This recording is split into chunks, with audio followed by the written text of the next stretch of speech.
Artikel telaah subjektif ini sedang berupaya menjelaskan fenomena tentang moksa berdasar telaah sains yang sederhana yang difahami umum. Dan pasti tidak sempurna, karena kemampuan sains saat ini baru di level 1 yang mencoba menjelaskan fakta yang dianggap fenomenal, yaitu sains yang sudah berada di level 10 yang telah dicapai leluhur kita bangsa Nusantara Indonesia. Dark energy dan dark matter, hubungannya dengan moksa. Mari kita simak. Dalam kosmologi fisik dan astronomi energi gelap. Sifat energi gelap lebih bersifat hipotetis daripada materi gelap dan banyak hal tentang sifat energi gelap tetap menjadi masalah spekulasi. Adalah bentuk energi yang tidak diketahui yang dihipotesiskan menembus semua ruang, cenderung mempercepat perluasan alam semesta. Bukti utama untuk materi gelap adalah bahwa perhitungan menunjukkan banyak galaksi akan keluar terpisah dari kelompoknya jika mereka tidak mengandung sejumlah besar materi yang tidak terlihat. Materi gelap mengacu pada fakta bahwa ia tidak tampak berinteraksi dengan radiasi elektromagnetik yang dapat diamati, seperti cahaya.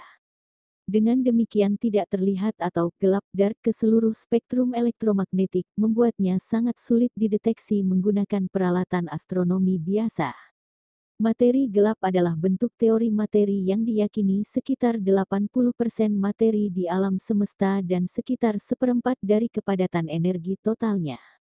Materi gelap belum secara langsung diamati, tetapi keberadaannya tersirat dalam berbagai pengamatan astrofisika, termasuk efek gravitasi yang tidak dapat dijelaskan kecuali ada materi yang lebih dari yang dapat dilihat. Sebuah survei 2011, survei galaksi Wiggle Z pada lebih dari 200.000 galaksi, memberikan bukti lebih lanjut terhadap keberadaan energi gelap meskipun fisika pasti di baliknya masih belum diketahui. Berdasar pembagian kuadran bagian, distribusi energi adalah dark energy 69%, dark matter 26%, normal matter 5%. Pengertian, dark adalah gelap sesuatu yang belum diketahui sains saat ini yaitu 95% dan yang sudah diketahui disebut oleh sains saat ini dengan normal matter, baru diketahui hanya 5%.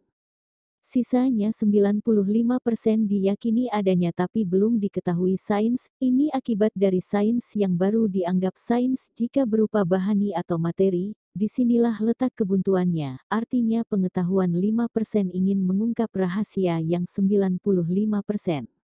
5% materi adalah ruang dan waktu yang menurut Einstein adalah relatif artinya tidak pasti dan sangat tidak pasti dan bukan yang sebenarnya, kadang disebut dengan fana inilah jagat raya seisinya.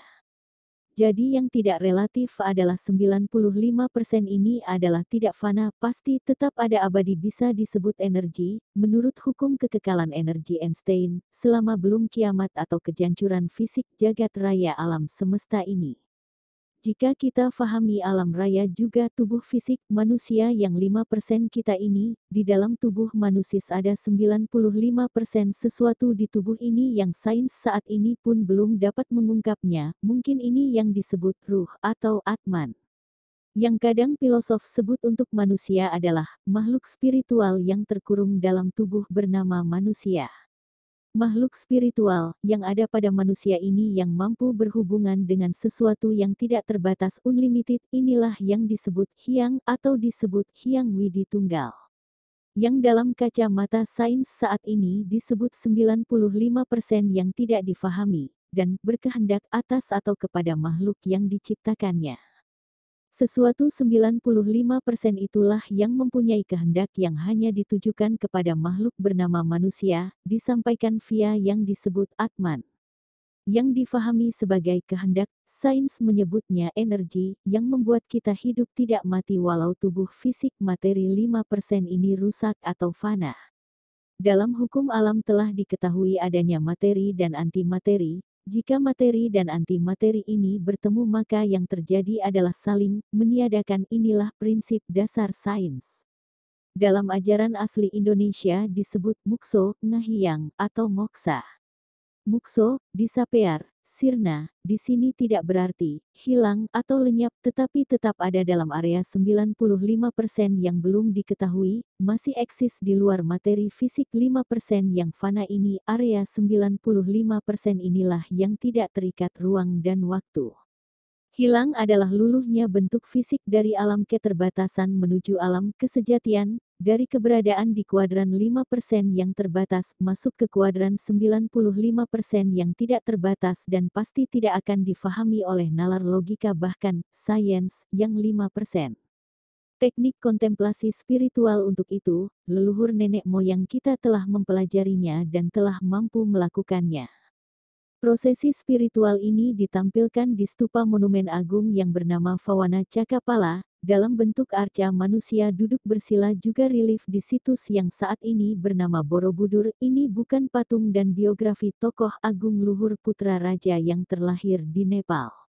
Tapi beliau berjasa mengembangkan Moksartam Jagadita Ya Kaiti Dharma artinya. Moksa adalah bersatunya Atman dengan Brahman, dan Dharma bertujuan untuk mencapai kebahagiaan rohani dan kesejahteraan hidup jasmani.